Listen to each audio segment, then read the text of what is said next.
Bonsoir à tous et bienvenue dans ce journal présenté ce soir par Hélène Galliena. Bonsoir chère Hélène. Bonsoir Aurélien, bonsoir à tous. Au sommaire, la perpétuité requise aux assises de la Sarthe. L'avocate générale a requis de lourdes peines contre les accusés. Ils sont jugés pour tentative d'assassinat lors d'un incendie criminel. Nous y reviendrons avec notre journaliste Enzo Maubert.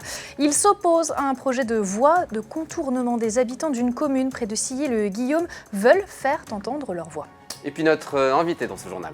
Les élus du nord de la Sarthe se forment sur les violences intrafamiliales. Comment les repérer? Quels leviers peuvent-ils mettre en place? Et vers qui orienter? On en parle avec Anne Beauchef, conseillère régionale des Pays de la Loire. Elle est à l'initiative de cette formation. Mais démarrons ce journal, Hélène, par ces lourdes peines requises au procès de la tentative d'assassinat de la Flèche. L'avocate générale a requis la réclusion criminelle à perpétuité contre Stéphane Chouban, accusé en 2019 d'avoir tenté de brûler vive sa compagne dans leur maison à la Flèche. Les trois autres accusés encourent entre 30, 25 et 20 ans de prison. Enzo Maubert, bonsoir. Bonsoir Hélène. C'est vous qui couvrez pour nous ce procès. Pouvait-on s'attendre à des peines aussi lourdes ? Eh bien, au vu des faits, tentative d'assassinat et complicité, oui. L'avocat général a bien retenu l'intention de tuer avec préméditation pour les 4 accusés. Elle a d'ailleurs rappelé dès le début de son réquisitoire les prémices de ce plan machiavélique digne d'un film, selon ses propres mots. Ces réunions organisées dans la chambre de Fabienne Gauthier, la maîtresse de Stéphane Chouban, pour réfléchir au plan. Ces moments où ils ont pensé à couper les capes de frein de Madame Mignot, ces moments où ils ont imaginé lui jeter de l'acide pour finalement choisir de mettre le feu au lit conjugal et faire croire à un accident. Pour le ministère public, il n'y a donc aucun doute, tous avaient conscience de ce qu'ils faisaient. On arrive au terme de ce procès, pourtant il reste encore pas mal de zones d'ombre. Oui, finalement, Hélène, la question du début, qui a enflammé Madame Mignot, reste la même entre Florian Nallet, 24 ans, recruté à la va-vite comme petite main, et Stéphane Chouban, l'ex-conjoint. L'un des deux ment, forcément, mais aucun des deux ne reconnaît les faits. Je vous propose de passer aux accusés dans tout ça. Eux aussi, qu'ont-ils dit en dernière parole ? Eh bien justement, leurs dernières paroles seront entendues demain. Tous leurs avocats ont plaidé coupables, sauf celle de Stéphane Chouban qui tente de jeter le double sur la véritable intention de son client. Il n'a jamais nié avoir participé au projet, mais a toujours nié voulu la tuer. Avez-vous la preuve que c'est lui qui a mis le feu? Non. Mais vous savez que c'est lui qui a stoppé l'embrasement. Ne vous laissez pas dépasser par la haine et le dégoût. Vous devez conserver l'humanité que lui a perdue lorsqu'il a décidé de mettre ce plan en place, finira-t-elle par dire. Car il faut l'avouer, tout au long des débats, Stéphane Chouban n'a pas réussi à susciter la moindre compassion à la fois de l'avocat général et des parties civiles. Assumez, bordel, un peu de courage, vous leur devez la vérité, lui lança l'avocat de l'un de ses enfants, 8 ans, lorsqu'il s'est retrouvé emprisonné dans la maison en feu ce soir-là. Vous croyez être un séducteur, un beau parleur, vous êtes un destructeur et un incendiaire, et votre place est exactement là où elle est aujourd'hui, lâchera Maître Rouillet, l'avocat de Madame Mignot. Elle n'a pas souhaité commenter les réquisitions, elle n'attend qu'une chose, le verdict final, demain, et la fin de toute cette histoire que beaucoup qualifient d'insensée. Merci beaucoup Enzo Maubert. Avant de se quitter, je vous propose d'écouter justement l'avocat de Florian Nallet, Maître Proust. Il espère convaincre les jurés que son client n'a été qu'un complice dans cette affaire. On l'écoute. Effectivement, il est extrêmement naïf. D'ailleurs, le projet, il a été fomenté en l'absence de Florian Nallet. Florian Nallet arrive parce que le premier gendre, Giovanni, ne veut pas répondre positivement aux suppliques de Fabienne Gauthier. Donc on voit très bien que le projet se dessine sans lui, et lui intervient finalement à un moment où tout est déjà en place. Donc il accepte finalement presque de remplacer au pied levé le premier gendre et d'apporter cette bouteille d'essence qui va avoir des conséquences insoupçonnées à ce moment-là. Maître Proust, merci beaucoup Enzo Maubert de couvrir pour nous ce procès aux assises de la Sarthe. Merci. On va passer à notre invité à présent. Ce soir, on reçoit Anne Beauchef, conseillère régionale des Pays de la Loire, à l'initiative d'une formation pour les élus du Nord-Sarthe afin de les sensibiliser aux violences intrafamiliales. Soyez la bienvenue, Anne Beauchef. Merci beaucoup. Bonsoir Anne Beauchef, merci d'être avec nous. Ça va se passer ce vendredi 27 janvier à Saint-Côme-en-Verret. C'est une formation qui est proposée, c'est pas grand public, c'est que pour les élus, mais le thème est extrêmement important puisqu'il va concerner de nombreux citoyens du territoire. Ils seront pendant toute une matinée sensibilisés aux violences intrafamiliales, mais surtout aux leviers et aux orientations en tant qu'élus qu'ils peuvent mettre en place, c'est ça ? Exactement, c'est ça le principe de cette réunion qui j'espère sera dupliquée dans d'autres secteurs de la Sarthe. C'est une réunion à destination, vous l'avez dit, des élus locaux et des agents des collectivités qui sont souvent en première ligne de la population. C'est vrai qu'en tant qu'élu local, bien, on est au contact quotidien avec les familles et donc il est important pour nous de se considérer comme un rouage essentiel sur la révélation de certains faits. C'est-à-dire que parfois, on peut avoir connaissance, parfois on passe totalement à côté, ce qui a été mon cas dans mon expérience d'élu, d'être passé complètement à côté d'une situation et des années plus tard d'en avoir eu connaissance. Et j'avais beau rembobiner le film, eh bien, je n'avais pas eu de signe avant-coureur. C'est ce qui s'est passé il y a un an, notamment. Le 1er janvier 2022, le meurtre d'Éléonore Placès. C'est ce moment, c'est son assassinat qui vous a donné envie de réagir et de mettre en place quelque chose pour les élus. Oui, il y a deux choses. Il y a effectivement l'assassinat d'Éléonore Placès, qui était originaire de Saint-Côme-en-Véret, où aura lieu la réunion demain, et avec le maire de Saint-Côme, qui était particulièrement affecté, Philippe Richard, par les faits de cet assassinat, cette jeune femme de 28 ans, qui a été tuée sous les coups de son compagnon.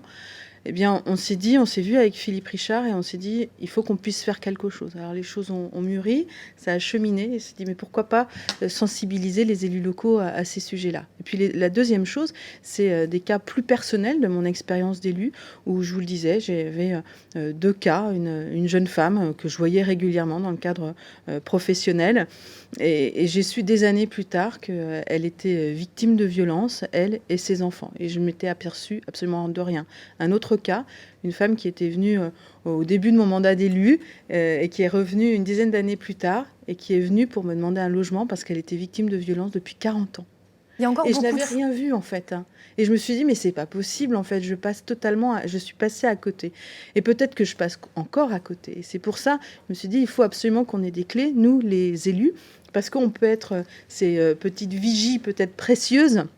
Et puis, on a sûrement des signes qui sont peut-être très faibles, mais je crois qu'il ne faut absolument pas qu'on passe à côté. Et l'idée, c'est aussi d'expliquer aux élus locaux quels leviers existent. Oui, il y en a déjà, puisqu'il y aura Véronique Noël, déléguée départementale aux droits des femmes, il y aura aussi une assistante sociale qui sera là. L'idée, c'est d'expliquer aux élus, il y a déjà des choses mises en place, voilà comment vous pouvez les utiliser. Exactement, il y a une multitude de choses qui existent, beaucoup de prévention, il y a des services qui existent. Je vois les collectivités, les communes, les associations sont extrêmement dévouées à ce sujet-là.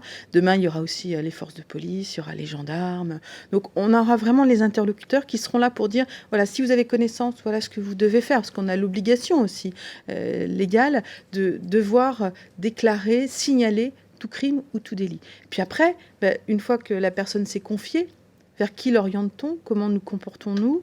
Est-ce qu'il y a des signes dans des comportements? Enfin voilà, c'est la partie aussi informative qui est essentielle pour nous. Ça va se passer pour l'instant à destination des élus du nord du département. Est-ce que peut-être une déclinaison dans d'autres zones du territoire est envisageable? Oui, je suis déjà invitée par une communauté de communes du Sud-Sarthe, présidée par François Boussard, qui m'a demandé de venir. Donc ce sera le 7 février pour pouvoir parler aussi de ce sujet avec exactement les mêmes professionnels dont je remercie vraiment de l'implication sur ce sujet à mes côtés. Le dispositif va donc se déployer et c'est important. Merci beaucoup Anne Beauchef d'être venue sur notre plateau. Merci à vous, merci beaucoup. Un mot, Hélène, à présent, du nombre de chômeurs dans notre département, 21 700.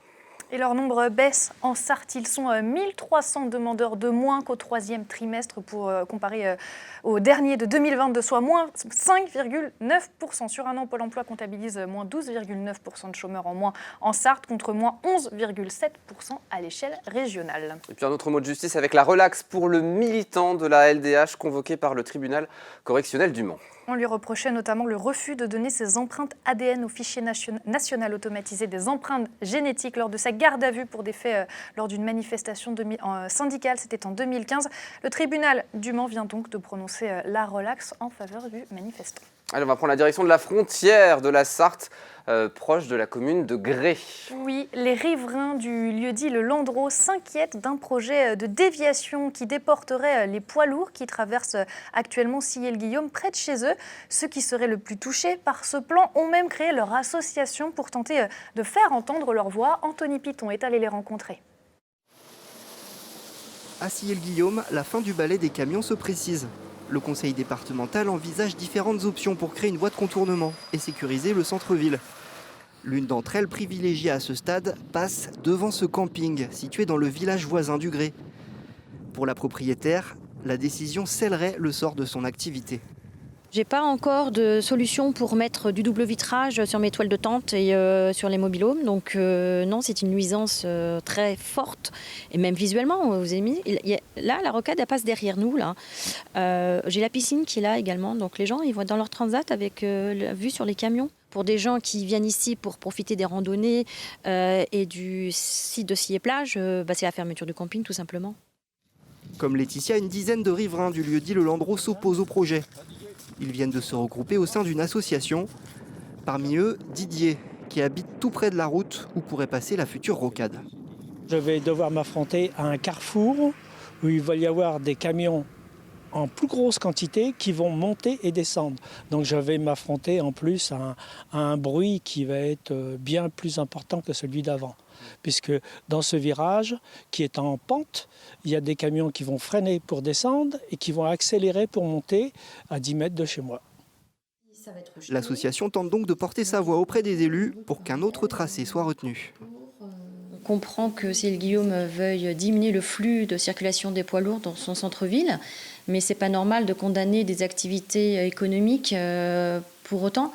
Il faut trouver un compromis, donc on veut voir avec eux pour une solution qui mette tout le monde d'accord. Le coût global du projet de rocade est estimé à 18 millions d'euros. D'après un conseiller départemental joint par téléphone, le tracé définitif n'est pas encore arrêté. Une concertation avec les municipalités concernées est toujours en cours. Et puis attention, si vous circulez dans le centre-ville du Mans ce jeudi soir, notamment près du tunnel Wilburite. Ce dernier sera fermé en partie à la circulation entre 20h30 et 23h. Les pompiers l'utilisent afin de réaliser un entraînement en conditions réelles. La voie fermée à la circulation va du centre-ville vers les quais. Des véhicules seront aussi présents autour de la cité Plantagenet. Toujours pour un exercice, pas de panique. Donc, on ne connaît pas d'ailleurs le contenu de ce dernier puisqu'il reste secret pour garder la surprise aux hommes du feu. Vous pouvez me rappeler le nom du tunnel, Hélène ? Wilburite. Bien, parfait. Je me suis entraînée. Allez, un mot de sport automobile avant de se quitter. Les hypercars de Porsche et Cadillac entrent en compétition et vont participer à leur première course de 24 heures, celle de Daytona. C'est la 61e édition. Elle se déroule ce week-end. Top départ de la course en Floride à 13h40. J'ai donc un peu de maths pour vous, Aurélien. Sachant qu'il y a 6 heures de décalage horaire avec la Floride en avance, que la course part à 14h40 heure locale. À quelle heure pourra-t-on voir la course en France ? Donc 14h moins 6, c'est ça qu'il faut Plus que je fasse 6. Ah, c'est plus, du coup, ça doit être vers 20h 19h40, vous étiez presque, bravo. On pourra la voir à 19h40 en France. Vous n'êtes pas sympa. Vous pouvez me rappeler le nom du tunnel Wilburite. Allez, c'est la fin de ce journal. Merci beaucoup, Hélène. Une page de pub, la météo, et puis on va prendre la direction des Pays-Bas avec notre volontaire européenne. À tout de suite.